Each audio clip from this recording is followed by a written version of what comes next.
Hello friends, welcome to Suvaiyana Samayal. இன்னைக்கு நம்ம Suvaiyana Samayal சேனல்ல ஹெல்த்தியான ட்ரை ஃப்ரூட்ஸ் லட்டு எப்படி செய்யறது அப்படிங்கறத பார்க்க போறோம். வீடியோக்குள்ள போறதுக்கு முன்னாடி நீங்க இன்னும் Suvaiyana Samayal சேனலை சப்ஸ்கிரைப் பண்ணல அப்படினா சேனலை சப்ஸ்கிரைப் பண்ணிக்கோங்க. கூடவே பக்கத்துல இருக்கிற பெல் ஐகானை கிளிக் பண்ணிக்கோங்க. வாங்க சுவையான ஹெல்த்தியான ட்ரை ஃப்ரூட்ஸ் லட்டு எப்படி செய்யறது அப்படிங்கறத பார்க்கலாம். ஒரு மிக்ஸி ஜார் எடுத்துக்கோங்க. விதைகள் நீக்கின 1 கப் பேரிச்சம்பழத்தை இதில் சேர்த்துடலாம். இதை நல்லா அரைச்சு எடுத்துடலாம்.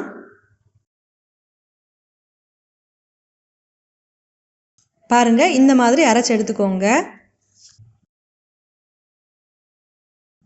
இப்போ ஒரு கடாய் எடுத்துக்கோங்க. கடாய் சூடானதுக்கு அப்புறமா 1 டேபிள் ஸ்பூன் நெய் சேர்த்துக்கோங்க. அரை கப் அளவுக்கு பாதாமை கட் பண்ணி எடுத்திருக்கேன். இதை இதில் சேர்த்துடலாம். அடுத்ததாக முந்திரி பருப்பையும் கட் பண்ணி எடுத்திருக்கேன். இதையும் சேர்த்துடலாம். அரை கப் அளவுக்கு பிஸ்தா எடுத்திருக்கேன். இதையும் சேர்த்துடலாம். சேர்த்துட்டு இந்த நெய்யில் நல்லா கிளறி விட்டுக்கோங்க.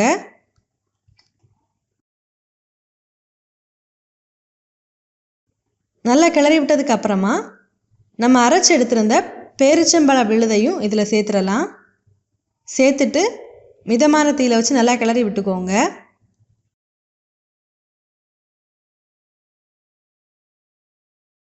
நல்லாவே கிளறி எடுத்தாச்சு. இப்போ ஸ்டவ் ஆஃப் பண்ணிடலாம். இதை சூடார விட்டுக்கோங்க. சூடாறினதுக்கு அப்புறமா உருண்டைகளாக பிடிச்சு எடுத்துடலாம். இந்த மாதிரி எல்லாத்தையுமே உருண்டைகளாக பிடிச்சு எடுத்துக்கோங்க. பாருங்க, ரொம்பவே சுவையான ஹெல்த்தியான ட்ரை ஃப்ரூட்ஸ் லட்டு ரெடி ஆயிடுச்சு. நீங்களும் இந்த மாதிரி செஞ்சு பார்த்துட்டு உங்கள் கமெண்ட்ஸை மறக்காமல் எங்களோட ஷேர் பண்ணுங்கள். இந்த வீடியோ உங்களுக்கு யூஸ்ஃபுல்லாக இருந்துச்சு அப்படின்னா வீடியோவை லைக் பண்ணுங்கள். உங்கள் நண்பர்களோட மறக்காமல் பகிர்ந்து கொள்ளுங்கள். இந்த மாதிரி சுவையான ஒரு ரெசிபியோட நான் உங்களை சந்திக்கிறேன். அது வரைக்கும் சுவையாக சமைங்க, சுவையாக சாப்பிடுங்க. நன்றி.